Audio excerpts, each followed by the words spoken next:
Hello and welcome to another episode of the Empowered Good podcast.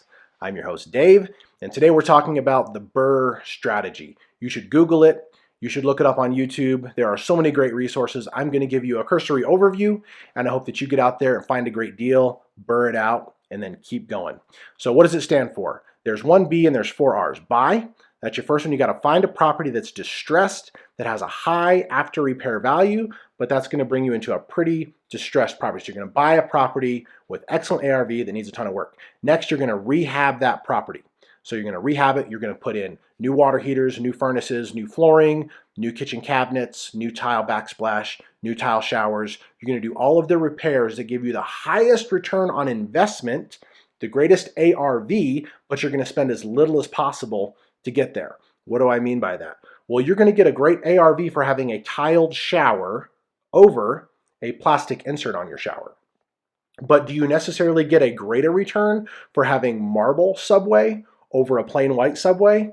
Not necessarily. You do get some return on that investment, but going from a plastic insert on your shower to a 3x6 white subway, you're going to get a huge return. But when you go from that 3x6 subway to a very expensive marble or a beautiful Listel, beautiful accent around that shower, or soap niches, your return on investment really diminishes, right? You have a diminishing rate of return on those extra additions that you do. So you want to tile those showers. Next, what you want to do is fix up that kitchen. If your cabinets are in good shape and the hinges all work well and they just need maybe some updated hardware, you want to paint those out because now they're going to look brand new. They're going to look like a beautiful black painted cabinet or navy or bright clean white, and you want to use a high quality cabinet grade paint so that it doesn't flake off and peel off in the future, but you want to just increase the beauty of what you have. If you have terrible cabinets, you want to put in brand new cabinets. Now again, when you're putting in brand new cabinets, you have to ask yourself on your ARV,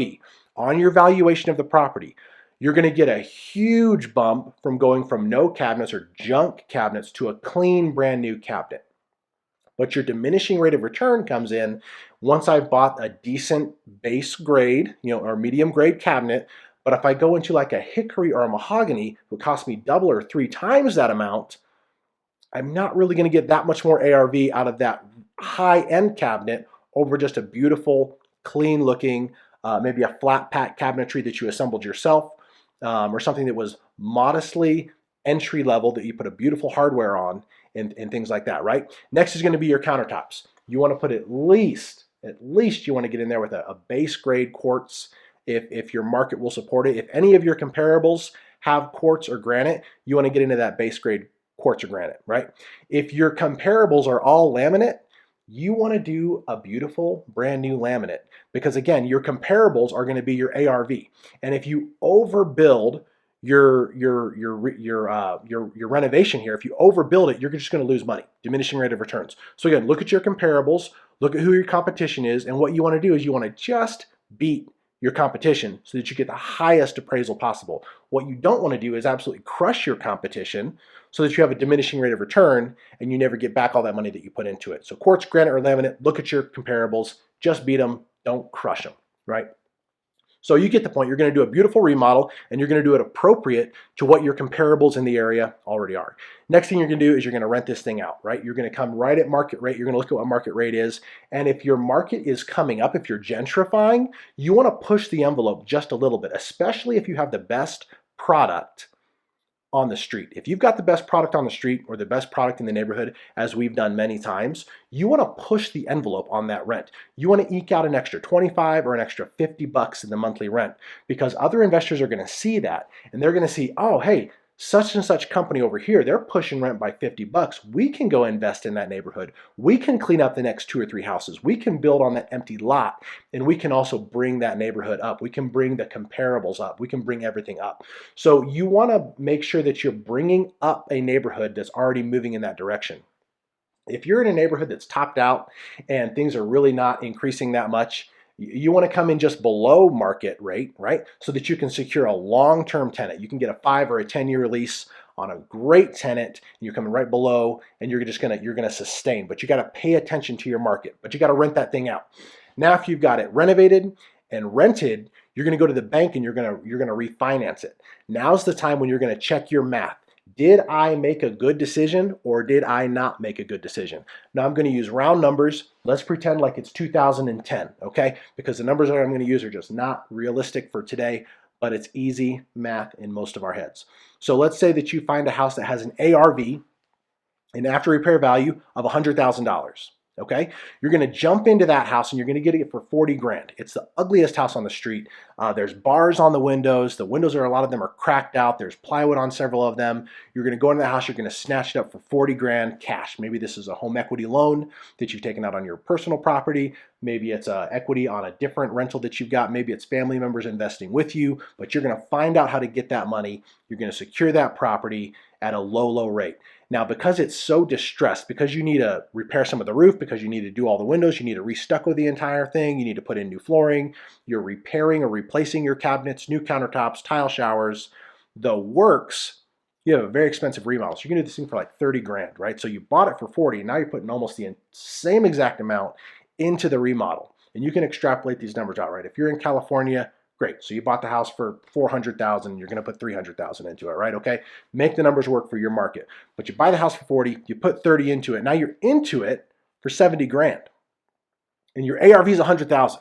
So you're into it. Your total in cost is $70,000, and the appraiser comes out after your renovation, after it's rented. He looks at the comparables and he says, "Great job, Mr. Sir. We valued your house at $100,000, but we're only going to give you $70,000 loan to value based on the fact that it's not owner occupied. We're only going to give you 70% on a mortgage. You got to leave 30% equity in the property." Great.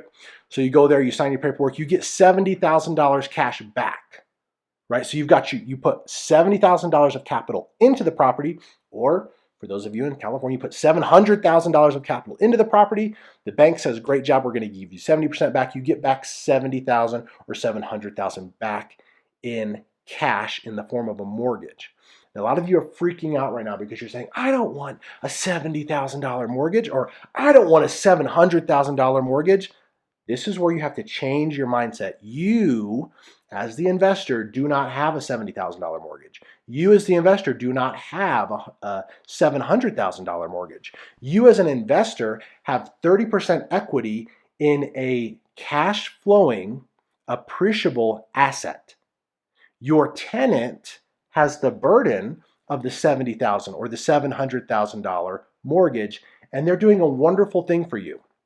Number one, they are thrilled that you fixed up this house. They're living in a beautiful home with nice, clean cabinetry, with a beautiful, waterproof, very clean, modern-looking shower, with beautiful, easy-to-maintain flooring. They're living in this wonderful home they didn't want to buy, or they weren't prepared to buy, and you provided the nicest rental in the neighborhood, and they were thrilled to get it from you.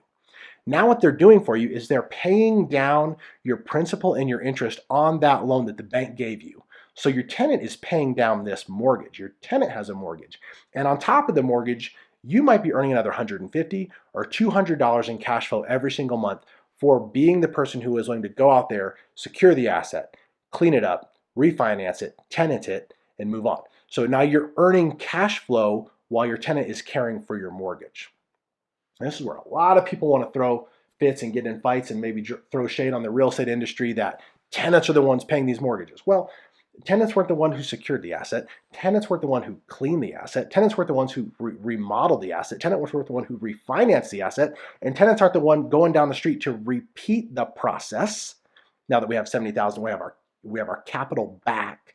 Tenants aren't the one going back to do that over and over and over again to provide clean, beautiful housing for those who need to rent houses, right? So that's the fourth R. You're going to repeat the process. So you bought it, you renovated it, you rented it, now you're going to repeat the process.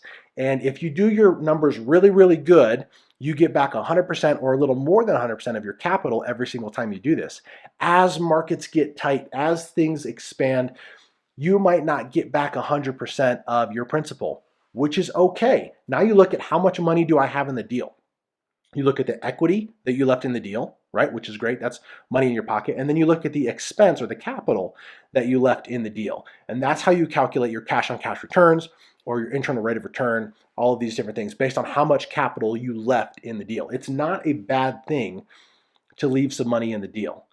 It's a bad thing to not try to get 100% of that capital back, right? Now, if you say, "I can't afford to leave any money in a deal. I can't afford to leave any capital here. Well, what I'm going to say, and I'm kind of borrowing this from Cody and Christian, is I can't afford not to. It's going to cost me way more not to try to buy real estate. It's going to cost me way more to not jump in and get this stuff and get cash flowing appreciable assets than it's going to cost me to not do anything. So I think it costs you way more to do nothing than it costs you to leave some money in a deal. But that is the BRRRR process. There's so many more resources on this. I want you to go check out biggerpockets.com. I want you to check out the Bigger Pockets podcast. I want you to check out Real Estate Rookie.